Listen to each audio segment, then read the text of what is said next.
Hi friends, আমি সুস্মিতা। আমার চ্যানেলে তোমাদের সবাইকে স্বাগত। আশা করি তোমরা সবাই ভালো আছো, আমিও ভালো আছি। আজকে সকালটা গোপাল সোনাকে দিয়ে শুরু করলাম। গোপালকে কিন্তু আমি এখন ঘুম থেকে জাগিয়ে দিয়েছি। জাগানোর পরে কিন্তু আমি মুখটা ধুয়ে দিয়ে আবার ওকে গোপালকে প্রসাদ জল বাতাসা দিয়েছি। গোপাল কিন্তু এখন জল বাতাসা খাচ্ছে এবং বসে রয়েছে। তখন বাজে 6:45 যখন আমি গোপালকে জাগিয়েছি। তো এখন আমি 10:30 বাজে, রান্নার দিকে।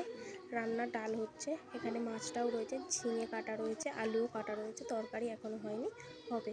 তো কলকাতায় এখন খুবই গরম আর মুম্বাইয়ে চলছে বৃষ্টি। খুব ঠান্ডা ঠান্ডা ওয়েদার। এই যে আমার একটা অপরাজিতা গাছ আছে, সেটাতে কিন্তু যে ফুলগুলো হয়েছে আমি কিন্তু সব ফুলগুলো তুলে নিয়েছি। আর সেই ফুল দিয়েও কিন্তু আমি গোপালকে সাজিয়েছিলাম, ফুল দিয়ে। গোপালকে সাজানোর পর আমি কিন্তু ভোগ নিবেদন করে দিয়েছি গোপালকে। অনেকক্ষণ রাখার পরে কিছুক্ষণ পর আমি প্লেটটা কিন্তু নামিয়ে দিয়েছি এবং আমিও দুপুরের খাবার খেয়ে নিলাম। আজকে দুপুরের খাবারে তোমরা আগেই দেখেছো, ঝিঙে তরকারি ছিল, ডাল ছিল এবং মাছের ঝাল ছিল। টাটা।